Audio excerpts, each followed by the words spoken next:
Friends, बाजार में लगातार गिरावट जारी है और बाजार गिरते गिरते करीब ऊपरी लेवल से 9000 पॉइंट की बड़ी गिरावट दे चुका है और इतने बड़े करेक्शन के बाद यहां से अब बाउंस बैक की संभावना तो बनती है। तो ऐसे में कुछ ऐसे स्टॉक है जो आगे जाके शानदार रिटर्न दे सकते हैं, जो बहुत ज़्यादा करेक्ट हो चुके हैं, यहाँ से दौड़ सकते हैं। तो उस लेवल में सबसे अच्छा मुझे लग रहा है टाटा मोटर्स। टाटा मोटर में बहुत ज़्यादा करेक्शन आ चुका है, यहाँ से मुझे लगता है बड़ा बाउंस बैक आ सकता है। तो आज इस वीडियो के माध्यम से हम टाटा मोटर्स को डिस्कस करेंगे। इस समय आईटी सेक्टर में तेजी की संभावना बनी हुई है, तो इसलिए हम आज विप्रो को भी डिस्कस करेंगे। साथ में एक कंपनी शानदार बोनस देने जा रही है, उसको डिस्कस करेंगे। और एक कंपनी है जो डिविडेंड देने जा रही है, बहुत ही मजबूत कंपनी है। इन चारों स्टॉक को एक साथ में डिस्कस करेंगे और जानने की कोशिश करेंगे इस गिरावट का हमें फायदा उठाना चाहिए या फिर इस समय बाजार से दूर हो जाना चाहिए। टाटा मोटर्स ईवी सेगमेंट में बहुत तेजी से आगे बढ़ रही है। हिंदुस्तान में इसकी नेक्सॉन ईवी की जो कार है टाटा की, वो सबसे ज़्यादा सेल में नंबर 1 पे है। दूसरी तरफ सेफ्टी रेटिंग में टाटा को बहुत ज़्यादा अच्छे नंबर मिल रही है। आप ये देख लो कि 4 स्टार 5 स्टार की रेटिंग मिल रही है। तो ऐसे में टाटा मोटर्स में निवेश किया जा सकता है। टाटा मोटर में गिरने की वजह है कि उसका यूरोप में भी कारोबार है और रसिया यूक्रेन के विवाद की वजह से वहाँ पे हमें बड़ी गिरावट देखने को मिली। अब इस मौके का हम फायदा उठा सकते हैं। विप्रो तो आईटी का धुरंधर खिलाड़ी है, इस समय तेजी बन रही है, तो विप्रो में निवेश करना चाहिए। तो इन चारों स्टॉक को एक साथ डिस्कस करेंगे। लेकिन फ्रेंड, उससे पहले अगर आप पहली बार हमारे चैनल पर आए तो चैनल को सब्सक्राइब कर दीजिए, एक बेल आइकॉन दबा दीजिए ताकि जब भी नया वीडियो बने पहला नोटिफिकेशन आपको मिले। वीडियो पसंद आए तो लाइक शेयर जरूर कीजिए। चलो फ्रेंड, वीडियो स्टार्ट करते हैं। मैं हूँ आपका दोस्त SB दवे और हमारे अपने चैनल ऑनलाइन कमाई में आपका बहुत बहुत स्वागत है। आज के बाजार की अगर बात करें तो फिलहाल अभी 2:30 बजे के आसपास का टाइम है। सेंसेक्स फिलहाल 52,542 के स्तर पे आ चुका है। 1791 की बहुत बड़ी गिरावट हुई है, करीब 3.30% मार्केट गिर चुका है। और इस गिरावट की सबसे बड़ी वजह है क्रूड ऑयल की प्राइस में बढ़ोतरी। और ये प्राइस जो बड़ी है, ये हमारे लिए बहुत बड़ी एक खतरे की घंटी है और इसी वजह से मार्केट लगातार गिर रहा है। लेकिन कुछ पॉजिटिव खबरें सुनने को हमें मिल सकती है आने वाले 1 से 2 दिन में। तो उसके बाद अच्छे से बाजार में फिर से बाउंस बैक भी देखने को मिल सकता है। तो ऐसे में हमें टाटा मोटर्स में दाव लगाना चाहिए।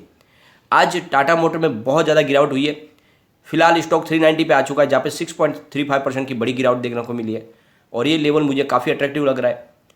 इसकी परफॉर्मेंस अगर देखें, 70 इसका 27 मार्च 2020 लो था और इसका जो हाई बना था वो करीब 509 यानी 510 के आसपास गया था। और अब यहाँ पे एंट्री की जा सकती है, ऊपर के लेवल से काफ़ी करेक्ट हो चुका है। अगर हम इसके फंडामेंटल चेक करें तो कंपनी का मार्केट कैप करीब 1,31,913.30 करोड़ रुपीज़ का है। अर्निंग पर शेयर EPS इसका -2.67 है। बुक वैल्यू पर शेयर 50.03 है। प्राइस बुक MRQ इसका 7.94 है। प्राइस अर्निंग TTM 68.63 का है। ROC 0.11 है। PAT मार्जिन -5.09 है। फेस वैल्यू 2 रुपीज़ है। तो फंडामेंटल अच्छे हैं। कंपनी के रिटर्न को देखें तो पिछले 5 साल के हिसाब से 16.49% का निगेटिव रिटर्न मिला है। 3 ईयर के हिसाब से 106% का पॉजिटिव रिटर्न है। 1 ईयर के हिसाब से 20.08% का पॉजिटिव रिटर्न। 3 मंथ के हिसाब से 18.96% का निगेटिव रिटर्न। 1 मंथ के हिसाब से 21.06% का निगेटिव रिटर्न। 1 डे के हिसाब से 6.42% की गिरावट। तो ओवरऑल काफ़ी ज़्यादा करेक्शन हो चुका है। एंट्री यहाँ पे की जा सकती है। इसका जो प्रमोटर होल्डिंग है वो बहुत ही शानदार है। प्रमोटर की स्थिति यहाँ पे मजबूत है, यानी 46.41% की होल्डिंग जून में थी। सितंबर में भी अनचेंज रही 46.41, लेकिन फिलहाल अभी 46.40 है। यहाँ पे कुछ शेयर इनके गिरवी है, जैसे कि 1.82% की होल्डिंग गिरवी रखे हुए, तो कोई बड़ी बात नहीं है। यहाँ पे FI का दाव देखें तो 14.28% की होल्डिंग जून में थी। सितंबर में उन्होंने घटा के 13.35% किया था, लेकिन दिसंबर में फिर से FI ने अच्छा खासा निवेश कर लिया है। 14.56% की होल्डिंग हो गई है। तो ये देख लो कि 3 क्वार्टर से सबसे ज़्यादा होल्डिंग फिलहाल FI की दिसंबर में। DI की बात करें तो 11.48% की होल्डिंग जून में थी। 13.30 की सितंबर में, फिलहाल 13.64% की होल्डिंग है। तो DI लगातार अपना निवेश बढ़ा रहे हैं, जो इसके लिए एक बहुत बड़ा पॉजिटिव ट्रिगर है। म्यूचुअल फंड की बात करें तो 5.78% की होल्डिंग जून में थी। 6.50 की सितंबर में, फिलहाल 6.52% की होल्डिंग है। अदर्स की बात करें तो 27.83% की होल्डिंग जून में थी। 26.94 हुई सितंबर में, फिलहाल 25.39% की होल्डिंग है। तो यहाँ पे आप देख लो FI ने अपनी होल्डिंग को बढ़ा दिया है। बड़े फंड हाउस की होल्डिंग बढ़ चुकी है, म्यूचुअल फंड की होल्डिंग बढ़ चुकी है। सिर्फ होल्डिंग कम हुई है तो सिर्फ जनरल पब्लिक की, और इसीलिए इस स्टॉक में आपको दाव लगाना चाहिए। कंपनी के अगर रेवेन्यू को देखें तो दिसंबर 2020 में 75,654 करोड़ रुपीज़ का था। मार्च में बढ़कर 88,628 करोड़ रुपये तक पहुंच गया। जून में 66,406 करोड़ रुपीज़ का रेवेन्यू। सितंबर में 61,379 करोड़ का रेवेन्यू और इस दिसंबर में 72,229 करोड़ का रेवेन्यू। तो अच्छा खासा रेवेन्यू जनरेट हो रहा है। जबकि इस बीच में जब कोविड का असर था, कंपनी ने बहुत ही अच्छा प्रदर्शन किया है। कंपनी के प्रॉफिट को देखें तो दिसंबर 2020 में 2906 करोड़ रुपये का प्रॉफिट हुआ था। बाद में कोविड शुरू हो गया, तो कोविड के कारण यहाँ पे रिजल्ट में हमें काफ़ी ज़्यादा वीकनेस देखने को मिली। मार्च 2021 में 7605 करोड़ रुपये का लॉस हुआ। जून में लॉस घटकर 4451 करोड़ रुपये रह गया। सितंबर में 4442 करोड़ रुपये का लॉस, और इस दिसंबर में मात्र 1516 करोड़ रुपये का लॉस। तो बड़े लॉस से कंपनी धीरे धीरे प्रॉफिट में आने की कोशिश कर रही है। इसमें आपको इस समय दाव लगाना चाहिए, और ये स्टॉक मुझे बहुत अच्छा लग रहा है। आप सिर्फ इसको 2 साल के लिए होल्ड कर लो, मुझे लगता है ये 1000 को आराम से टच कर सकता है, और इस समय काफ़ी फेयर प्राइस में मिल रहा है। चलते हैं विप्रो की तरफ। तो विप्रो में आज 574 का हिस्सा देखने को मिला है। 0.20% की मामूली सी गिरावट है, जबकि आपको देख लो बाजार में एक तरफ 1800 पॉइंट की भयंकर गिरावट है। अगर इतनी बड़ी गिरावट में भी विप्रो नहीं गिर रहा है, इसका मतलब ये कि ये मजबूत है। इस लेवल पे यहाँ पे खरीदारी की जा सकती है, और जैसे ही बाउंस बैक आएगा तो यहाँ पे बड़ी तेजी हमें देखने को मिल सकती है। तो फिलहाल इसकी 177 की प्राइस थी 24 अप्रैल 2020 को, और उसके बाद में काफ़ी अच्छा इसने प्रदर्शन किया। इसने हाई बनाई थी 708 रुपये की 14 अक्टूबर 2021 को। उसके बाद में ये करेक्ट हो चुका है, अब यहाँ से दौड़ने को बिल्कुल तैयार है। फंडामेंटल चेक कर लेते हैं। तो मार्केट कैप इसका 3,16,439.88 करोड़ रुपये का है। अर्निंग पर शेयर EPS 17.64 है। Price to earning P ratio 32.73 है। बुक वैल्यू पर शेयर 94.91 है। प्राइस बुक MRQ इसका 6.08 है। प्राइस अर्निंग TTM 28.50 है। ROC 25.52 का है। PAT मार्जिन 20% है, और डिविडेंड कंपनी दे दे 0.17% का। फेस वैल्यू 2 रुपीज़ का। तो फंडामेंटल बहुत अच्छे है। रिटर्न देखें तो पिछले 5 साल के हिसाब से 209% का पॉजिटिव रिटर्न दिया है। 3 ईयर के हिसाब से 113% का पॉजिटिव रिटर्न है। 1 ईयर के हिसाब से 36.63% का पॉजिटिव रिटर्न है। 3 मंथ के हिसाब से 9.08% का निगेटिव रिटर्न है। 1 मंथ के हिसाब से 3.23% का पॉजिटिव रिटर्न। 1 डे के हिसाब से 0.05% का निगेटिव रिटर्न। तो ओवरऑल कंपनी ने अच्छा प्रदर्शन किया है, और यहाँ पे आपको निवेश करना चाहिए। शेयर होल्डिंग पैटर्न को डिस्कस करें तो यहाँ पे प्रमोटर की होल्डिंग बहुत मजबूत है। 73.02% की होल्डिंग है, जो जून सितंबर में अनचेंज थी। फिलहाल 73.01% की होल्डिंग है। तो आप देख लो प्रमोटर ने अपनी होल्डिंग लिमिट के वहाँ तक टच की हुई है, यानी 75% की अपर लिमिट है। इसके ऊपर प्रमोटर अपनी होल्डिंग नहीं बढ़ा सकते, तो वहाँ तक होल्डिंग है। कोई भी इनका गिरवी शेयर नहीं है। FI की बात करें तो 9.83% की होल्डिंग जून में थी, 9.69 हुई सितंबर में। फिलहाल 9.34% की होल्डिंग है, तो कुछ कम हुई है, लेकिन बहुत ही अच्छी अभी भी फिलहाल FI की होल्डिंग है। बात करें DI की तो 5.69% की होल्डिंग जून में थी, 2.06 हुई सितंबर में। फिलहाल 2.77 है। तो FI ने अपनी होल्डिंग को DI ने अपनी होल्डिंग को फिर से बढ़ाना शुरू कर दिया है।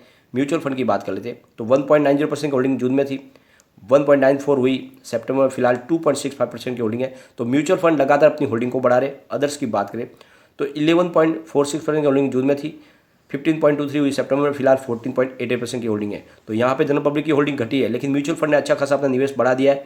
DI की होल्डिंग बढ़ी है, FI की होल्डिंग थोड़ी सी कम हुई है। तो ये जो शेयर होल्डिंग पैटर्न है इशारा कर रहा है कि इस गिरावट का हमें फायदा उठाना चाहिए, और ऐसे क्वालिटी स्टॉक में दाव में लगाना ही चाहिए। एक बार कंपनी के रिवेन्यू को देख लेते हैं। तो दिसंबर 2020 में 15,670 करोड़ रुपये का रिवेन्यू मिला कंपनी को। मार्च में 16,245 करोड़ रुपये का रिवेन्यू, और जून में 18,252 करोड़ रुपये का रिवेन्यू। सितंबर 2021 में 19,667 करोड़ रुपये का रिवेन्यू, और दिसंबर 2021 में 20,314 करोड़ रुपये का रिवेन्यू कंपनी को मिला। तो आप देख लो, ये ग्राफ बता रहा है कि लगातार कंपनी का रिवेन्यू बढ़ रहा है, और ये बहुत ही अच्छा पॉजिटिव ट्रिगर है इसके लिए। कंपनी के प्रॉफिट की बात करें तो दिसंबर 2020 में 2,967 करोड़ रुपये का प्रॉफिट हुआ था, और मार्च 2021 में 2,972 करोड़ रुपये का प्रॉफिट हुआ। जून 2021 में 3,232 करोड़ रुपये का प्रॉफिट। सितंबर 2021 में 2,931 करोड़ रुपये का प्रॉफिट, और इस बार 2,969 करोड़ रुपये का प्रॉफिट। तो पिछले दिसंबर से दिसंबर में प्रॉफिट में भी बढ़ोतरी हुई है। तो बहुत ही मजबूत लग रहा है स्टॉक, और IT का ये धुरंधर खिलाड़ी है, इसमें आपको दाव लगाना ही चाहिए। फ्रेंड्स, इस समय ये बिल्कुल कम प्राइस में मिल रहा है, और मुझे लगता है कि इसमें आपको दाव लगाना चाहिए। सिर्फ आप इसको 3 साल का होल्ड कर लो, मुझे लगता है ये आराम से 1500 को पार कर सकता है। तो इस समय आपको इस गिरावट का फायदा उठाना चाहिए और निवेश करना चाहिए। फ्रेंड्स, काफ़ी लोग हैं जो बोनस में इंटरेस्ट रखते हैं, उनको लगता है कि बोनस में हमें इंटरेस्ट लेना चाहिए, और बोनस की वजह से शेयर की प्राइस बढ़ती है। तो ये सही बात भी है। तो यहाँ पे हम बात करेंगे विपुल ऑर्गेनिक्स की। कंपनी बोनस देने जा रही है, ये 1:4 के रेशियो में दे रही है। मतलब अगर आपके पास 4 शेयर है तो उसके बदले में एक आपको बोनस मिलेगा, आपके 5 शेयर हो जाएंगे। तो इन्होंने अनाउंसमेंट डिक्लेयर डेट की है, वो है 28/2/2022, और इसकी जो एक्स डेट है वो है 7/4/2022। रिकॉर्ड डेट है 9/4/2022। आपको बोनस के लिए 7/4 के पहले शेयर लेने हैं, तो आपको सीधा 4 शेयर के बदले में 1 शेयर मिलेगा। और ये केमिकल सेक्टर की बहुत ही मजबूत कंपनी है, और इस समय केमिकल सेक्टर में बहुत ही शानदार तेजी बनी हुई है। तो आज की बात करें तो 198 की इसकी प्राइस है, जहाँ पे हमें 0.06% की यानी मामूली सी गिरावट देखने को मिली है। काफ़ी मजबूत स्टॉक लग रहा है। एक तरफ बाजार में 1800 पॉइंट की गिरावट है, इसके बावजूद भी यहाँ पे मामूली सी यानी 1% से भी कम की गिरावट बनी हुई है। इसके प्रदर्शन को देखें तो 89 की प्राइस थी 3 अप्रैल 2020 को। उसके बाद में काफ़ी अच्छा स्टॉक दौड़ा, 223 का इसका हाई बना था, फिलहाल 1998 का, तो ऊपर के लेवल की तरफ ये खरीदारी आपको करनी चाहिए। और ये मुझे कंपनी भी मजबूत लग रही है, साथ में आपको बोनस भी दे रही है, तो इसका फ़ायदा आपको उठाना चाहिए। अब चलेंगे हम उस कंपनी की तरफ जो आपको डिविडेंड देने जा रही है, यानी वेदांता लिमिटेड। वेदांता ने डिविडेंड डिक्लेयर किया है और इसकी अनाउंसमेंट डेट है 23/2/2022 और इसकी एक्स डेट है 9/3/2022। तो बिल्कुल आपको इस एक्स डेट के पहले आपके अकाउंट में शेयर होने चाहिए, तो आपको डिविडेंड बिल्कुल मिलेगा। कंपनी आपको 950% का डिविडेंड देने जा रही है, यानी बहुत ही मजबूत डिविडेंड आपको मिलने वाला है। आप देख लो कि पर शेयर आपको 9.5 रुपये का डिविडेंड मिलेगा। वेदांता में तेजी का दौर वैसे भी जारी रहेगा, क्योंकि ये मेटल सेक्टर की कंपनी और इस समय तेजी का माहौल बना हुआ है, तो इस समय आपको इसमें इन्वेस्ट करना चाहिए। इसके प्रदर्शन को अगर देखें तो फिलहाल 379 पर प्राइस है, जहाँ पे 1.62% की शानदार आज तेजी देखने को मिली।